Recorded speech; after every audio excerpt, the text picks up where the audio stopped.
Hai semua, tidak kalah dengan luar negeri, Indonesia juga memiliki tol di atas laut yang selesai dibangun pada tahun 2013 silam yang diberi nama Jalan Tol Bali Mandara. Jalan tol ini berada di Provinsi Bali, yang memiliki panjang 12,7 km yang menghubungkan antara Benoa, Ngurah Rai, dan Nusa Dua. Dan menariknya lagi, jalan tol ini 100% merupakan karya anak bangsa dan merupakan salah satu jalan tol di atas laut yang terpanjang di dunia. Berikut ini adalah proses singkat pembangunan jalan tol di atas laut di Indonesia.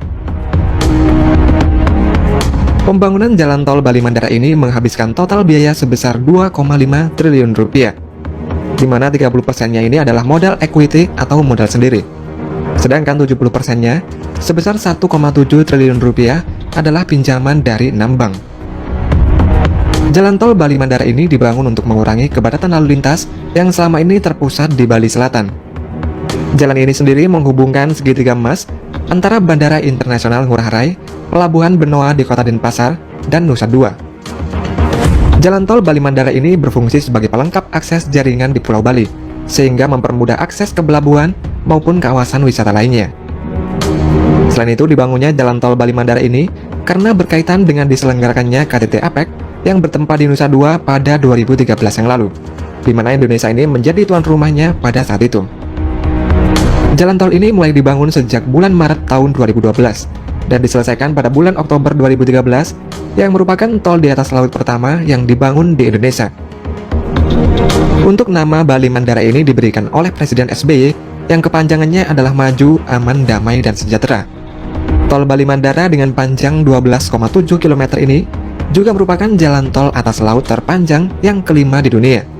Setelah Jiazhou Bay di Cina dengan 42 km, Lake Pontchartrain Causeway di Amerika Serikat dengan panjang 38,5 km, Chesapeake Bay di Amerika Serikat dengan panjang 24,01 km, dan Jalan Tol Penang Malaysia dengan 13,05 km. Uniknya lagi, pada Jalan Tol Bali Mandara ini sendiri menjadi satu-satunya jalan tol di Indonesia yang memiliki jalur sepeda motor. Pada jalan tol ini juga dipasang alat pengukur kecepatan angin di setiap gerbang tol agar para pengendara lancar dan aman dalam berkendara saat melewati jalan tol ini. Jika kecepatan angin mencapai 40 km per jam atau lebih, maka jalan tol Bali Mandara ini akan ditutup sementara, guna menghindari resiko kecelakaan. Selain itu, jalan tol Bali Mandara ini juga dilengkapi dengan CCTV 24 jam yang berfungsi untuk memantau pergerakan kendaraan jika sewaktu-waktu ada kendaraan yang mogok, serta dilengkapi juga dengan layanan derek gratis. Pada tol Bali Mandara ini juga memiliki fitur SHMS atau Structural Health Monitoring System, yang berfungsi untuk mengukur landutan vertikal dan kemiringan pier struktur jembatan menggunakan sensor tiltmeter yang berjumlah 22 buah. Proyek pembangunan jalan tol Bali di atas laut ini awalnya tidak dibangun di atas laut, namun dibangun melayang di darat.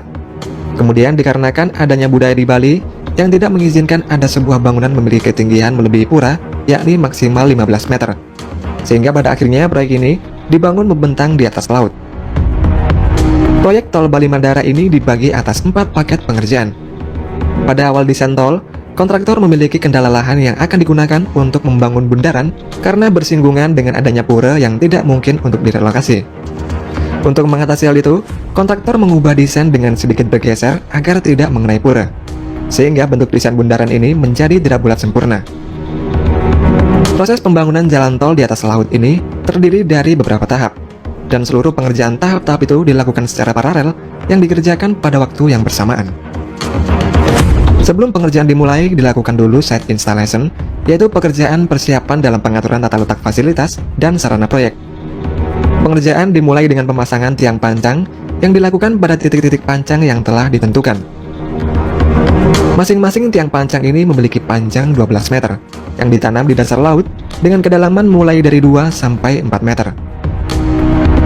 Lalu pada sambungan tiang pancang ini dilakukan pengelasan agar rata dan terintegrasi sempurna, serta diberikan perlindungan yang terdiri dari 3 lapisan, yaitu Petropaste, Petrotape, dan HDPE agar tahan terhadap korosi. Tiang pancang yang sudah tertanam sempurna kemudian dipotong sesuai dengan elevasi yang ditentukan, yang jumlah totalnya ini sebanyak 14.000 tiang pancang. Dan seluruh material tiang pancang ini didatangkan dari Pulau Jawa yang didistribusikan melalui jalur darat. Kemudian dilakukan juga Pile Driving Analyzer atau PDA yang bertujuan untuk mengetahui daya dukung tiang terhadap beban dinamis aksial. Antar tiang pancang ini kemudian dihubungkan dengan pile cap yang berfungsi sebagai dudukan slab atau lantai jalan yang dipasangkan di atas tiang pancang. Selain menggunakan material beton yang digunakan seperti pada umumnya, ditambahkan juga campuran fly ash atau abu batubara agar struktur betonnya ini menjadi lebih rapat. Dengan struktur beton yang lebih rapat, air laut tidak bisa meresap ke dalam lapisan beton, sehingga menghindarkan potensi korosi atau kerusakan akibat karat pada struktur baja di dalam beton. Kemudian konstruksi tiang penopang struktur jalan layang tol ini juga dilengkapi dengan struktur beton tambahan yang berfungsi seperti ikat pinggang. Struktur tambahan ini berfungsi menyatukan beberapa tiang di dalam satu pilar untuk meredam dampak getaran jika terjadi gempa. Selanjutnya adalah pemasangan girder. Girder yang memiliki panjang 30 meter dan berat 100 ton ini diangkat dengan dua buah kren yang masing-masingnya berkapasitas angkat sebesar 150 ton. Setelah itu, pada proses pemasangan slab dilakukan dengan kren dan launcher gantry. Slab ini diproduksi sendiri dengan membangun pabrik precast di dekat lokasi yang dibawa ke titik lokasi dengan ponton. Kemudian selanjutnya adalah tahap pengaspalan jalan.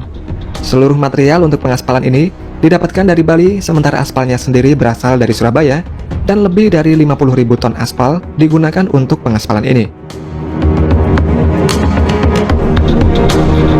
Setelah pengaspalan, tahap selanjutnya adalah pembangunan gerbang tol. Gerbang tol ini memiliki desain modern, namun tetap bernuansa kebalian.